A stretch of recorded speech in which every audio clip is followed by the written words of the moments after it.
कभी सोचा है कि हर रात हम अपने आप से कई बार ये सवाल पूछते हैं कि मेरी लाइफ ऐसी क्यों है? मेरी लाइफ में अपॉर्चुनिटीज़ क्यों नहीं आती? या मेरी लाइफ में मुझे वैसी सक्सेस क्यों नहीं मिलती जैसी औरों को मिलती है? कई बार हम दूसरों को देख कर के ऐसा सोचते हैं या हमारे कॉलीग्स में या स्कूल में या रिलेटिव्स में कभी-कभी एक ऐसा इंसान होता है जो बहुत ज़्यादा पढ़ने में अच्छा नहीं था, जो बहुत ज़्यादा टैलेंटेड भी नहीं है, पर किसी न किसी वजह से हर बार सही समय पे सही बात उसके मुँह से निकल जाती है एंड वो उस सिचुएशन में हीरो बन जाते हैं। चाहे वो कंपनी में प्रमोशंस की बात हो, स्कूल में अच्छे मार्क्स की बात हो या फैमिली रिलेशंस में बेटर अथॉरिटी या एक पोज़ीशन होने की बात की, किसकी वैल्यू सबसे ज़्यादा है। और एक पॉइंट पे ना आपको अंदर से फ़ील होता है कि यार इसके तो बोर्ड एग्ज़ाम में भी मेरे से कम नंबर आए थे, पर ये मुझसे हर चीज़ में इतना आगे कैसे है? आखिर क्या डिफ़रेंट है उसमें और मुझ में कि लाइफ़ उसको हर चीज़ में रिवॉर्ड कर रही है, उसके मैनिफेस्टेशंस भी हर चीज़ में पूरे हो जाते हैं और यहाँ मैं अफ़र्मेशन, स्क्रिप्टिंग, सैट सब कुछ करके देख लिया बट कुछ वर्क ही नहीं करता। आखिर मेरे में आखिर प्रॉब्लम क्या है? तो प्रॉब्लम का ना एक छोटा-सा नाम है जिसे कहते हैं इमोशनल क्वोटिएंट या फिर इमोशनल इंटेलिजेंस। और जब आपका इमोशनल इंटेलिजेंस या आपका जो इमोशनल क्वोटिएंट है, वो अगर प्रॉपरली ट्रेन्ड नहीं है, तो आपके जो सबकॉन्शियस माइंड में बैठे हुए बिलीफ्स हैं ना, देखो जब हम छोटे बच्चे होते हैं ना 7-8 साल के, उस उम्र से या बहुत सारे ऐसे इंसिडेंसेस होते हैं हमारे बचपन में, जो हमारे अंदर ना एक डीप बिलीव को डेवलप कर देते हैं। जैसे अगर तुम हमेशा यही सुनते आए हो कि तुम तो नालायक हो, तुमसे कोई काम नहीं होता, तुम हमेशा फेल होते हो या पैसे पेड़ पे नहीं उगते हैं, लाइफ में सक्सेस पाने के लिए बहुत हार्ड वर्क करना पड़ता है और बहुत तरह के ऐसे बिलीव्स जो तुम्हारे अंदर सबकॉन्शियसली कहीं न कहीं दबे हुए हैं, अनप्रोसेस्ड हैं, अनहील्ड हैं। बट तुम्हें उनके बारे में पता नहीं क्योंकि वो सबकॉन्शियसली डीप बरीड है, क्योंकि बचपन की बातें हमें याद नहीं होती, बट वो होती हैं। और यही धीरे-धीरे हमें ना लाइफ की अलग-अलग सिचुएशंस में कैसे रिएक्ट करना है उसके ऊपर ट्रेन करती हैं। और वो ही ट्रेनिंग हमें हमारी लाइफ में या तो हमें आगे बढ़ाती है या तो फिर पीछे ढकेल देती है। बट जब हम उन्हें चेंज करना चाहते हैं, जैसे हम अफ़र्मेशंस करते हैं, हम स्क्रिप्टिंग करते हैं, बहुत तरह की चीज़ें करते हैं, पर उसके बावजूद भी हम अपने आप को चेंज नहीं कर पाते। ऐसा नहीं है कि आपने पहली बार मैनिफेस्टेशन वीडियो देखा है, आपने आज से हो सकता है हज़ारों वीडियोज़ देखे हो, अप्लाई भी किया हो, बट कहीं न कहीं कुछ न कुछ मिस हो जाता है और आपको नहीं समझ में आता कि आखिर आपके साथ क्यों नहीं हो रहा है। कंसिस्टेंसी, हार्ड वर्क, एवरीथिंग आप सब कुछ ट्राई करके देख रहे हो, बट फिर भी there is something which is missing and that missing link is called emotional intelligence. क्योंकि इमोशनल इंटेलिजेंस ना आपको हेल्प करती है आपके इमोशंस को आइडेंटिफाई करने में। और ये हेल्प करता है आपको आपकी लाइफ की सिचुएशंस में कैसे रिएक्ट करना है, वो उन पास्ट प्रीवियस थॉट्स और बिलीव्स के चलते नहीं, बल्कि जो भी नई चीज़ें आप सीख रहे हो या आप सिखाना चाहते हो अपने सबकॉन्शियस को, उसके ज़रिए करता है। अब सबसे पहले ना थोड़ा-सा डिटेल में जानते हैं कि ये इमोशनल क्वोटिएंट होता क्या है? या इमोशनल इंटेलिजेंस आखिर है क्या चीज़ और ये क्यों इम्पोर्टेंट होती है? और अगर आप अपनी लाइफ में कुछ भी मैनिफेस्ट करना चाहते हैं, तो इमोशनल इंटेलिजेंस इज़ समथिंग जिसको सबसे पहले आपको अपनी लाइफ में करेक्ट करना चाहिए, ताकि आपकी लाइफ के ओवरऑल जो आपका ऑरा है, आपकी पर्सनैलिटी है, आपके अंदर का जो इनर वर्क है ना, वो तभी काम करेगा जब आप एक्चुअली अपनी इमोशनल इंटेलिजेंस पे काम करोगे। अब बहुत सारे लोगों का ना ये सोचना होता है कि किसी मूवी को देख करके हमने रो दिया, तो हम बहुत सेंसिटिव हैं और ये ना इमोशनल इंटेलिजेंस से इक्वेट हो जाता है कि मूवी में देख के रोना मतलब इमोशनली इंटेलिजेंट पर्सन। नहीं भाई, ऐसा नहीं होता है। वो एक नॉर्मल ह्यूमन टेंडेंसी है कि अगर कोई इमोशनल सीन आ रहा है, everybody will somewhere feel sad और सिंपैथेटिक और कनेक्टेड टू द मूवी, जिसकी वजह से वो रो सकते हैं। बट राइट इमोशनल इंटेलिजेंस का मतलब होता है, इमोशनल इंटेलिजेंस एक तरह की एबिलिटी होती है दूसरों के इमोशंस को समझने की, कंट्रोल करने की और उन्हें सही तरीके से यूज करने की, ताकि तुम बेटर सोच सको, बेटर डिसीजंस ले सको और अपनी लाइफ में और ग्रो कर सको। सो इमोशनल इंटेलिजेंस के ना 5 स्टेजेस होते हैं जो हमारी बॉडी के अंदर ही होते हैं, जिनके ऊपर हम जैसे कहते हैं ना इनर वर्क करना। तो इनर वर्क किसके ऊपर करना? आपकी सेल्फ आइडेंटिटी, सेल्फ कॉन्सेप्ट, इसके ऊपर जो हम वर्क करते हैं। तो ये बेसिकली स्टार्ट होता है आपके इमोशनल क्वेश्चन से और इसके 5 स्टेजेस होते हैं। सबसे पहला होता है सेल्फ अवेयरनेस। क्या फील हो रहा है, क्यों फील हो रहा है, उसकी अवेयरनेस होनी चाहिए। Number 2 is self regulation. अब वो इमोशन आपको रेगुलेट करना होता है, उसको पकड़ के नहीं बैठना, उसे कैसे डील करना है, ये सेल्फ रेगुलेशन होता है। Next is motivation. कोई भी काम जो आप करना चाहते हो, हमेशा वेट नहीं करना है कि जब मन करेगा तो करोगे। रियल मोटिवेशन का मतलब होता है कि उस काम को जो नेसेसरी है उसे तब भी करना जब मन नहीं कर रहा हो। That is the true motivation जो आपकी लाइफ में आपको आगे बढ़ाता है। Number 4 is empathy. दूसरों को समझो, दूसरों की फीलिंग्स को ना ऑब्जर्व करने की कोशिश करो कि what can you actually understand about others. And number 5 is social skills. जो भी आपने ये चारों चीजें सीखी हैं उन्हें एक्चुअली अप्लाई करना रियल रिलेशनशिप्स को बिल्ड करने के लिए। अगर आपने कोई भी स्टेप इनमें से मिस किया तो आप कहीं ना कहीं अपनी ही बनाए हुए लूप में ना फंसे रहते हो। So if you want to grow in life, आपको इन पांचों चीजों पे काम करना पड़ेगा। एंड मोस्ट इंपॉर्टेंटली, जो भी चार चीजें आपके फर्स्ट 4 स्टेजेस में होती हैं उसे अप्लाई करना होता है इनटू योर 5th स्टेज, यानी कि आपकी सोशल स्किल्स को डेवलप करना पड़ता है। That is the only way you grow in life. और यही सेल्फ कॉन्सेप्ट होता है, यही आपकी आइडेंटिटी शिफ्टिंग होती है। जब आप इस प्रोसेस को फॉलो करते हो तो धीरे धीरे आपके अंदर के बिलीव्स ऑटोमेटिकली चेंज होना शुरू होते हैं। एंड ये ट्रिगर करता है चेंजेस को जो आपके अंदर ऑटोमेटिकली आना शुरू करते हैं। एंड लॉ ऑफ अट्रैक्शन में हम ये चीज अक्सर कहते हैं, तुम वो अट्रैक्ट नहीं करते जो तुम चाहते हो, तुम वो अट्रैक्ट करते हो तुम जो होते हो, तुम जिसे फील करते हो। हमने नेविल गॉडर्ड ने भी ये चीज बहुत क्लियरली बोली है, when you imagine the wish fulfilled, the feeling is the secret. कि आप जब उसको महसूस करते हो, नॉट लाइक समथिंग जो आप चाहते हो बट रादर जो आपके पास ऑलरेडी है, वो फीलिंग वो तभी आप महसूस कर सकते हो जब आप इन पांचों स्टेजेस को एक्चुअली अपने ऊपर अप्लाई कर रहे हो। आपका इमोशनल इंटेलिजेंस डेवलप होता है ना, तब आप धीरे धीरे इन फीलिंग्स को, इन इमोशंस को एक्चुअली समझ पाते हो और अपनी लाइफ में अप्लाई कर पाते हो। एंड व्हेन दैट हैपेंस, आपके मैनिफेस्टेशंस भी पूरा होना शुरू होते हैं, बिकॉज आपकी एक्चुअली सेल्फ आइडेंटिटी चेंज होना शुरू होती है। आप अपने आप को ब्लेम करना बंद करते हो। वो हिडन फियर्स जो आपके अंदर थे ना, धीरे धीरे सरफेस पे आते हैं, आपको परेशान करते हैं। आपको चीजें लगेंगी कि बहुत डिस्टर्ब हो रही है या फिर बहुत सब खराब हो रहा है, बट वो सिर्फ पुराने दबे हुए इमोशंस होते हैं जो ऊपर आते हैं, आपको परेशान करते हैं और फिर धीरे से आपकी लाइफ से चले जाते हैं और न्यू पैटर्न्स आपकी लाइफ में आना शुरू होते हैं। एंड वो ही चीजें जब आप फील करने लगते हो, उन्हें अच्छे से आप प्रैक्टिस करते हो, मैनिफेस्टेशंस ऑटोमेटिकली पूरा होना शुरू हो जाते हैं। एक स्टोरी के माध्यम से समझते हैं। रोहन एंड अर्जुन 2 दोस्त हैं जिनको अपनी ड्रीम जॉब से एक ही दिन पर रिजेक्ट कर दिया गया। अब रोहन घर जाता है, इंटरव्यूअर के सोशल मीडिया पेज पे जाकर के बहुत उल्टा सीधा बोलता है, घर वालों से लड़ाई करता है, 3 दिन तक किसी से बात नहीं करता, 3 हफ्तों तक विक्टिम मोड में रहता है और उसके माइंड में चल रहा होता है कि यार दुनिया बहुत अनफेयर है, मेरे साथ ही हमेशा ऐसा होता है। वो बस क्रिटिसाइज कर रहा है खुद को, मैं वर्दी नहीं हूं। और कहीं ना कहीं ये सब कुछ इसके सबकॉन्शियस माइंड में ना रीइंफोर्स होता जा रहा है, बिकॉज वो अपने आप को कहीं ना कहीं इस फेलियर के लिए उससे निकलने की कोशिश नहीं कर रहा, बल्कि अपने पुराने पैटर्न्स में फंस रहा है। दूसरी तरफ अर्जुन घर जाता है, उसे भी जेन्युइनली बुरा लगा है, पर घर जाने के बाद वो रोता है, परेशान होता है, अपनी दिल की बात अपने दोस्तों से बताता है, फिर अपने लिए बिरयानी ऑर्डर करता है, आइसक्रीम खाता है और सो जाता है। और नेक्स्ट डे उठने के बाद खुद से कहता है कि ओके, क्या गलत हुआ और मैं क्या इंप्रूव कर सकता हूं ताकि नेक्स्ट टाइम मैंने जो गलती करी थी इस बार वो ना हो और मुझे मेरी ड्रीम जॉब मिल जाए। और 1 हफ्ते के अंदर वो फिर से अप्लाई करना शुरू कर देता है। अब दोनों की सिचुएशन सेम थी, दर्द सेम था, बट आउटकम डिफरेंट। और इस स्टोरी से आप समझ सकते हो कि लाइफ में किसको सक्सेस ज्यादा मिलेगी। और रोहन के पॉइंट ऑफ व्यू से सोचने पर आप ये हमेशा सोच सकते हो कि उसको हमेशा ये लगेगा कि अर्जुन को क्यों हमेशा सब कुछ मिल जाता है, इसके तो शायद एग्जाम में भी मुझसे कम नंबर आए थे, फिर भी ये हमेशा मुझसे आगे क्यों है।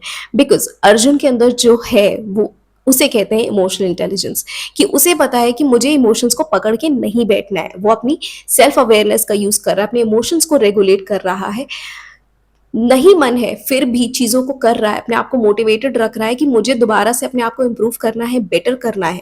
एम्पैथी है कि ठीक है, मैं किसी ना किसी वजह से रिजेक्ट हुआ हूं, मैं नहीं काबिल होऊंगा उस पोस्ट के लिए, या फिर कोई मुझसे कमी रह गई होगी। वो अपने इंटरव्यूअर के इमोशंस को समझने की कोशिश करता है और फिर उसे दोबारा से एक्टिवली अप्लाई करना शुरू करता है, इंटरव्यूअर्स के साथ बात करता है ताकि उसको उसकी फेवरेट जॉब मिल सके। And that's how you actually manifest, that's how actually you live. और इमोशनल इंटेलिजेंस यूं ही आपकी लाइफ को बेटर बनाती है। तो emotional intelligence is very important. ये एक तरह का हिडन टूल है जो आपकी लाइफ को ट्रांसफॉर्म कर सकता है। अब बहुत सारे लोगों को ये लग रहा होगा कि यार ये सब कुछ ठीक है, एक स्टोरी के माध्यम से हमने चीजों को समझ भी अच्छे से लिया, बट कोर प्रॉब्लम क्या है पता है? हम फेल क्यों हो रहे हैं? असली वजह क्या है फेल होने की? देखो, ये तो गारंटीड है कि अगर पोस्ट एक है, अप्लाई करने वाले चार है, तो सिलेक्शन एक ही का होगा। बट जो बाकी तीन फेल हुए हैं, इसका मतलब ये नहीं है कि उनमें कमी है। द बिगेस्ट प्रॉब्लम इज कि हमें उस फेलियर से डील करना कभी सिखाया ही नहीं गया। हम एक ऐसी सोसाइटी में रहते हैं, घर में, स्कूल में, रिलेटिव्स के बीच में, जहां पर सिर्फ और सिर्फ एक चीज से हमारी प्रोग्रेस को नापा जाता है, परफॉर्मेंस। आपके मार्क्स, आपके नीट के रिजल्ट, जेई के result, engineering, MBA and so many things जिन पे आपकी परफॉर्मेंस के अकॉर्डिंग आपको जज किया जाता है। तो हमें कभी ये सिखाया ही नहीं जाता कि अगर आप किसी चीज में फेल हो गए हो, गुस्सा आ रहा है, फ्रस्ट्रेटेड हो, तो उसे डील कैसे करें। हमारे पेरेंट्स, हमारे टीचर्स हमें कभी ये नहीं कहते कि आओ बेटा आज बैठो, आज तुम्हें बताते हैं कि अगर लाइफ में आप फेल हो रहे हो तो उसे कैसे डील करना है, अगर कुछ गलती हुई है तो उसे रिलीज कैसे करना है। अपने अंदर बस दबाए रहते हैं उन इमोशंस को, और धीरे धीरे ये इमोशंस हमारे अंदर फियर, सेल्फ डाउट, अनवर्दीनेस बन करके ना डीपली बैठ चुके हैं, जो लाइफ की मल्टीपल सिचुएशंस में धीरे से हमारे सबकॉन्शियस बिलीफ के तौर पे बाहर आ जाते हैं। सो अगर आपको आपकी लाइफ के मैनिफेस्टेशंस को पूरा करना है तो अपने आप को इमोशनली इंटेलिजेंट बनाना होगा, अपने आप को बेटर बनाना होगा, अपनी आइडेंटिटी को इंप्रूव करना होगा, and that's how you will start coming out of that loop. और ये सारी चीजें लाइक जिस तरह की सोसाइटी में हम रहते हैं, हमें अपने इमोशंस को कंट्रोल करना या उन्हें डील करना नहीं सिखाया जाता, जिससे ना हमारी लाइफ में तीन बहुत बड़ी प्रॉब्लम्स अराइज हो जाती है। सबसे पहली प्रॉब्लम होती है इमोशनल ब्लाइंडनेस। हम अपने इमोशंस को नेम ही नहीं कर पाते। हमें ये पता है कि हमें अच्छा नहीं लग रहा, हम कह देते हैं ठीक है वी आर फाइन, जब दिख रहा होता है we are not fine. There are so many times जब हम अपनी अंदर चल रहे इमोशंस को आइडेंटिफाई नहीं कर पाते कि हमें फील क्या हो रहा है। कुछ तो है but something is of, what is of. तो जब तुम इमोशंस को नेम ही नहीं कर सकते तो तुम उन्हें डील कैसे करोगे? ये तो वही बात हो गई ना, जैसे कि अगर तुम्हारी कार खराब है और किस रीजन से खराब है तुम्हें नहीं पता, और तुम हजारों बटन्स दबाए पड़े हो कि कुछ तो काम कर जाएगा, बट एक्चुअल प्रॉब्लम तुम्हें पता ही नहीं है, तो कार कैसे ठीक होगी? सिमिलरली अगर तुम्हें तुम्हारे इमोशंस का नाम ही नहीं पता तो तुम उन इमोशंस के साथ डील कैसे करोगे? और इमोशनल इंटेलिजेंस तुम्हें वही सिखाती है कि तुम कैसे अपने इमोशंस को आइडेंटिफाई कर सकते हो, चाहे वो गुस्सा हो, सैडनेस हो, एंगर हो, फ्रस्ट्रेशन हो। इन सारे इमोशंस को ना लिख करके उन्हें अपने ऊपर अप्लाई करो कि तुम्हारे कौन सी पर्टिकुलर जोन से वो पर्टिकुलर इमोशन मैच कर रहा है। धीरे धीरे ना अपने इमोशंस को समझो, वो तुम्हें आइडेंटिफाई करने में हेल्प करेगा कि तुम कहां पर स्टैंड कर रहे हो। प्रॉब्लम नंबर 2 इज कि कभी कभी हमारे अंदर ना चीजें इतनी ज्यादा भरती चली जाती हैं कि हमारा ब्रेन टोटली हाईजैक हो जाता है। कभी ऐसा होता है ना कि किसी ने कुछ आपको बोल दिया, या व्हाट्सएप पे कोई अग्रेसिव मैसेज आ गया, या बॉस ने मीटिंग में कुछ कह दिया, एंड आपका पारा सडनली हाई हो जाता है, and you are like, before your mind can even say stop, आप पहले रिएक्ट कर चुके होते हो। उस रिएक्शन का हो सकता है रिग्रेट भी आपको 10 मिनट बाद हो, बट ऑन द स्पॉट आप वो चीज कर चुके होते हो। वाई? बिकॉज आपको उन इमोशंस को रेगुलेट करना नहीं आता, कंट्रोल करना नहीं आता। आप इमोशनली इंटेलिजेंट नहीं उन इमोशंस को लेकर के, द रीजन आप उन इमोशंस को कंट्रोल नहीं कर पाते। और कई बार ऐसी सिचुएशन में की गई जो गलतियां होती हैं वो हमें लाइफ लॉन्ग झेलनी पड़ जाती है। सो ये प्रॉब्लम बहुत ज्यादा हमें हमें लाइफ में स्टॉप करती है। And problem number 3 is lack of empathy. हम कई बार ना, हमारे साथ भी ये होता है और कई बार हम दूसरों के साथ ये काम कर देते हैं। फॉर एग्जाम्पल, आपके दोस्त ने आपको कॉल किया और बोला मेरी रिलेशनशिप में प्रॉब्लम चल रही है, and instead of listening to the other person आप उससे कहते हो कि चलो शुक्र है तुम्हारे पास रिलेशनशिप तो है, मैं तो क्लास 11 से सिंगल हूँ। And you are like entire conversation की ना आप डकैती कर लेते हो। लाइक कॉन्वर्जेशन क्या होना था, आपको एम्पैथी प्रैक्टिस करनी थी, आपको दूसरे के इमोशंस को ऑब्जर्व करना था। बिकॉज जब आप उनके इमोशंस को सुनोगे, ऑब्जर्व करोगे, you will understand what's going on. ये आपकी खुद की लर्निंग में भी हेल्प करता है। इट्स नॉट लाइक कि आपको हर चीज अपने अंदर एब्जॉर्व करनी है, but you need to learn emotions क्या होते हैं, एंड समटाइम्स ये एम्पैथी आपको स्ट्रांग बनाती है। एंड हमें कंप्लीटली लाइक लिटरली हमें ये एम्पैथी आती ही नहीं है। आज के टाइम पे ये एम्पैथी इतनी कम हो चुकी है कि जिनके अंदर ये होता है वो लिटरली सुपर पावर में जी रहे होते हैं। सो develop these qualities in your self. ये जो 5 इमोशनल इंटेलिजेंस के जो पिलर्स हैं इनको अपने अंदर डेवलप करो। और जब तुम धीरे धीरे अपने अंदर ना इन सारे चेंजेस को लेकर के आओगे, बहुत सारे सवाल आएंगे अब कैसे उन चीजों को डील करें। तो start writing journals, manifesting journals, like traditional और मैनिफेस्टिंग जर्नल को ना एक कर दो और डायरेक्ट लिखना मत शुरू करो। अपने आप से सवाल पूछो, लाइक पहले जो इमोशनली इंटेलिजेंट क्वेश्चंस होते हैं जो तुम्हारी इमोशनल इंटेलिजेंस को बढ़ाएंगे, जैसे कि आज तुमने अगर कुछ फील किया जो तुमको ट्रिगर कर रहा है तो वो क्या था, क्यों ऐसा हुआ। आस्क योरसेल्फ कि तुम क्या फील कर रहे हो, वो क्यों फील कर रहे हो, या फिर कोई चीज जो तुम्हें डिस्टर्ब कर रही है वो किस रीजन से कर रही है, क्या तुम बेटर कर सकते थे उस सिचुएशन में। जब मैनिफेस्टेशन का पर्पस आता है ना तो add more depth based questions कि तुम किस तरह के इंसान बनना चाहते हो। तुम अगर कोई चीज लाइफ में चाहते हो तो वो किस इनर डेप्थ फीलिंग की वजह से आ रही है, like what kind of internal questioning तुम्हारे माइंड में चल रही है, वो तुम्हें ना हेल्प करेगी आइडेंटिफाई करने में कि फियर्स क्या है। जब तुम्हें वो फियर्स पता चलेंगे, इमोशंस पता चलेंगे, जब उनको नाम दोगे तभी तुम उनको टेम करोगे। There is a concept that is called name it to tame it. तो जब तुम इमोशंस को नेम करोगे तभी तो उन्हें कंट्रोल करोगे, उन्हें टेम कर पाओगे।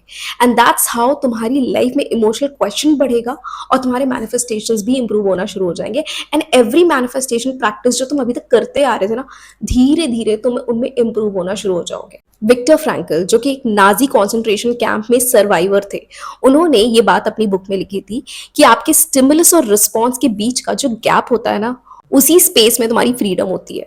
यानी कि जब भी तुम्हारे साथ कुछ ट्रिगर कर रहा है या कोई रिस्पॉन्स तुम करना चाह रहे हो, उसके बीच में उन दोनों सिचुएशन एंड स्टिमुलस के बीच में ना एक छोटा सा गैप होता है। और जब तुम इमोशनली इंटेलिजेंट बनते हो ना तो उस गैप को तुम आइडेंटिफाई कर पाते हो और तुम्हारे रिएक्शंस उससे बदलना शुरू होते हैं। एंड ऑलवेज रिमेंबर दिस कि द पर्सन जो सबसे लास्ट में रिस्पॉन्ड करता है ना एंगर में, ही इज द वन जो अपनी लाइफ में हर सिचुएशन में जीतता है, because he knows how to control his emotions. और अगर आपको लग रहा है ना कि आपके इमोशंस आपसे कंट्रोल नहीं हो रहे, आपको बहुत ज्यादा गुस्सा आ जाता है, तो उसे कैसे कंट्रोल करें, कैसे प्रैक्टिस करें ये चीज। तो ना इसके लिए आप इन 3 स्टेप्स को फॉलो कर सकते हैं। Number 1, 5 second rule. जब भी कोई ट्रिगर्ड सिचुएशन हो, चाहे ऑफिस में, घर में, कहीं पे भी, just close your eyes and count till 5। जैसे ही 5 तक काउंट करोगे ना, लिटरली तुम्हारी एनर्जी को जो वो गैप मिलेगा ना, वो अग्रेशन ऑटोमेटिकली कम हो जाएगा। You will respond but you will respond better. Number 2, आप पानी पी सकते हो, like literally it is very good. अगर आपको कभी बहुत गुस्सा आ रहा हो, कोई बहुत हीटेड आर्ग्यूमेंट हो, take a pause, go out, drink a glass of water and come back. ये वीकनेस नहीं है, लिटरली ये तुम्हें ना एकदम से ठंडा कर देगी और उस सिचुएशन में कैसे रिएक्ट करना है, you will know the exact best way to respond, जो तुम्हारी ही वैल्यू को डेवलप करता है। So try this, it is really effective method. And number 3, अगर तुम्हें कभी किसी चीज के ऊपर बहुत गुस्सा आ रहा है, कोई व्हाट्सएप मैसेज पे या फिर किसी ईमेल पे, तो जो भी गुस्सा है, जो भी है, वो सब कुछ लिख के ना लिख लो, बट उसे सेंड मत करो। Keep it as draft and then सो जाओ। नेक्स्ट डे जब तुम उठो तो उसे रीड करो। तुम ऑटोमेटिकली उसमें से हर वो चीज जो डिस्टर्बिंग थी या फिर बहुत फ्रस्ट्रेटिंग थी या बहुत एनॉयड वे में लिखी गई थी, वो सब कुछ तुम खुद ट्रांसफॉर्म कर दोगे into a better conversation skill, जो तुम्हारी वैल्यू को भी बढ़ाएगा और सामने वाले को भी तुम्हारी वैल्यू करने पे मजबूर करेगा, that you know how to respond into a situation. और ये तीनों चीजें एक्चुअली काम करती है जब आपकी लाइफ में ना आप प्रोग्रेस को लाना चाहते हो और अपने इमोशंस को कंट्रोल करना चाहते हो। वक्त लगता है, नथिंग कम्स ओवरनाइट, बट धीरे धीरे you develop this through practice. और जब ये छोटी छोटी चीजें आप रेगुलरली प्रैक्टिस करते जाते हो ना, आपकी इमोशनल इंटेलिजेंस डेवलप होती है, आपकी आइडेंटिटी डेवलप होती है, आपका सेल्फ कॉन्सेप्ट इंप्रूव होता है, आप खुद के ऊपर बेहतर काम कर पाते हो, आपके टेक्निक्स, आपके मैनिफेस्टेशंस इंप्रूव होना शुरू होते हैं, छोटे छोटे रिजल्ट्स मिलना शुरू होते हैं, जो आपके अंदर के सेल्फ मोटिवेशन को, सेल्फ विल पावर को और इंक्रीज करती है। और धीरे धीरे आपकी लाइफ में वो चेंजेस जो आप अभी तक इंतजार कर रहे थे ना, वो दिखने लगते हैं। सो अगर अपनी लाइफ को बदलना है तो अपनी इमोशनल इंटेलिजेंस को डेवलप करो और सारी चीजें ट्रैक पे आना ऑटोमेटिकली शुरू हो जाएंगी। So I hope this video was helpful to you, और ऐसी और वीडियोस देखने के लिए आप मेरे चैनल को सब्सक्राइब कर सकते हैं। Thank you so much for watching.